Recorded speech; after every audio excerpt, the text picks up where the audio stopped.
Halo teman-teman semua, jumpa lagi dengan saya Ari Hendrawan di channel Trivia Ari Hendrawan. Karena yang sepele menurut sebagian orang bisa saja menarik di mata orang lain. Teman-teman, beberapa hari terakhir ini kita dihadapkan pada situasi yang kurang kondusif. Sebab setelah Undang-Undang Cipta Kerja atau Omnibus Law disahkan atau disetujui di DPR, ada banyak sekali aksi unjuk rasa yang berujung anarkis di berbagai daerah, baik itu dilakukan oleh elemen buruh maupun oleh mahasiswa. Nah, di sini merespon unjuk rasa tersebut di berbagai daerah, para kepala daerah dari mulai gubernur dan juga bupati atau wali kota banyak yang mengirimkan surat kepada Presiden Joko Widodo yang berbunyi penolakan terhadap Omnibus Law. Dimulai di sini misalnya dari Gubernur Jawa Barat Ridwan Kamil yang akhirnya mengirimkan surat kepada Presiden Joko Widodo untuk meneruskan penolakan kaum buruh dan mahasiswa kepada pemerintah pusat. Nah, di sini Ridwan Kamil juga mengusulkan kepada Presiden Joko Widodo atau Jokowi untuk menerbitkan peraturan pemerintah pengganti undang-undang atau Perpu yang dapat menganulir Undang-Undang Omnibus Law atau Undang-Undang Cipta Kerja tersebut.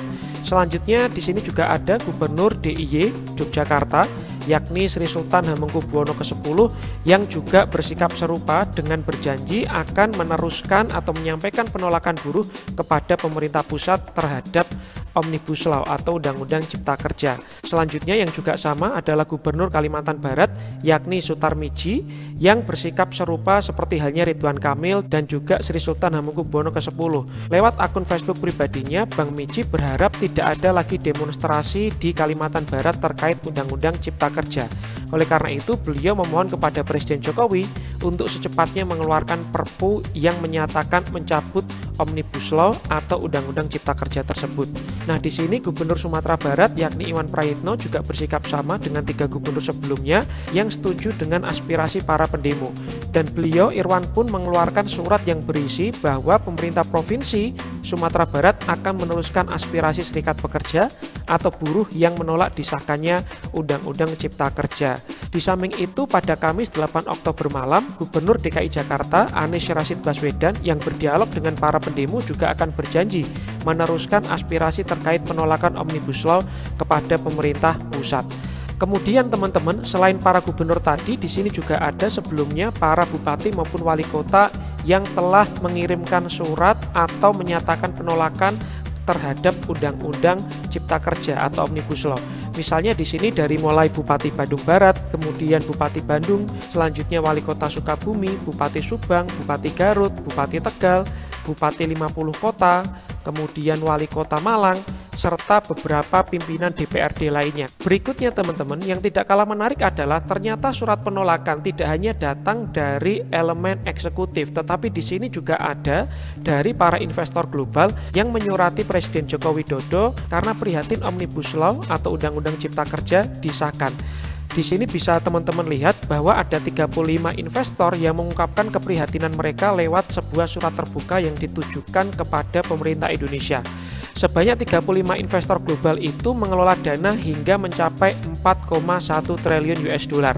Di dalamnya antara lain terdapat lembaga investasi Aviva Investor, kemudian Legal and General Investment Management, selanjutnya Crunch of England Pension Board, Robeco, hingga Sumitomo Mitsui Trust Asset Management.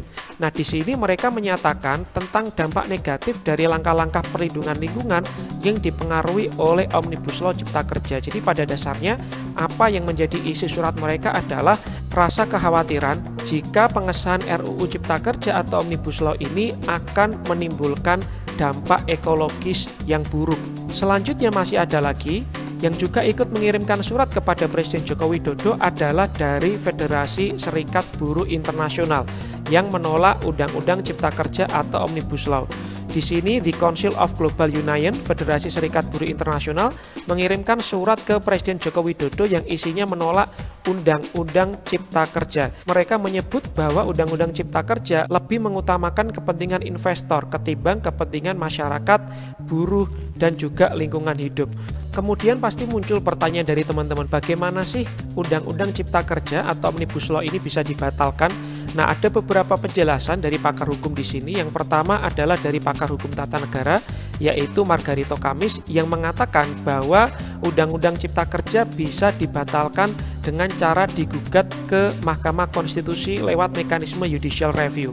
Yang menjadi persoalan selanjutnya adalah di dalam Undang-Undang Cipta Kerja atau Omnibus Law tersebut memuat banyak sekali pasal. Di sini kita bisa melihat bahwa Omnibus Law yang merupakan undang-undang sapu jagat itu berisi 15 bab dan 186 pasal yang termaktub dalam 905 halaman. Jadi sangat banyak sekali. Oleh karena itu, jika melakukan mekanisme judicial review, maka akan memerlukan atau membutuhkan waktu yang sangat lama. Nah, oleh karena itu di sini Margarito mengatakan bahwa ada jalan yang lebih efektif untuk membatalkan Omnibus Law atau Undang-Undang Cipta Kerja ini, yakni dengan mengeluarkan peraturan pemerintah pengganti undang-undang yang hanya bisa dilakukan oleh Presiden Joko Widodo. Nah, di sini beberapa ahli hukum tata negara lain juga memiliki pendapat sama. Pada dasarnya adalah ada dua upaya yang bisa dilakukan untuk membatalkan Undang-Undang Cipta Kerja atau Omnibus Law ini. Yang pertama lewat mekanisme judicial review ke Mahkamah Konstitusi, kemudian yang berikutnya lewat jalur Perpu atau peraturan pemerintah pengganti undang-undang. Hanya saja teman-teman, memang menurut sejumlah pakar, mekanisme Perpu ini hampir mustahil sebab orang yang bisa mengeluarkan Perpu, yakni Presiden Joko Widodo, adalah inisiator dari Omnibus Law ini sendiri. Jadi ketika Presiden Joko Widodo mengeluarkan Perpu untuk membatalkan Omnibus Law atau Undang-Undang Cipta Kerja, ini memang agak mustahil sebab sekali lagi Presiden Joko Widodo lah yang memiliki inisiatif untuk membuat Undang-Undang Cipta Kerja atau Omnibus Law tersebut. Di sini teman-teman, dalam berita yang saya kutip dari Kompas ada keterangan bahwa Undang-Undang Cipta Kerja atau Omnibus Law itu diusulkan oleh Presiden Joko Widodo. Demikian teman-teman video yang bisa saya sampaikan, mudah-mudahan bermanfaat untuk memberikan gambaran kepada teman-teman. Banyak sekali masyarakat maupun berbagai elemen yang protes terhadap pengesahan Undang-Undang Cipta Kerja ini tadi. Selanjutnya saya juga sudah menjelaskan kepada teman-teman apa upaya hukum yang bisa dilakukan untuk membatalkan Undang-Undang Cipta Kerja atau Omnibus Law tersebut. Namun juga ada catatan sedikit sebelum saya akhiri, bahwa sebelum bisa diuji ke Mahkamah Konstitusi, maka Undang-Undang Cipta Kerja harus resmi diundang-undangkan terlebih dahulu atau mendapatkan nomor undang-undang. Karena sampai sekarang Undang-Undang Cipta Kerja belum resmi diundangkan. Oke, terima kasih teman-teman. Sampai jumpa. Ciao.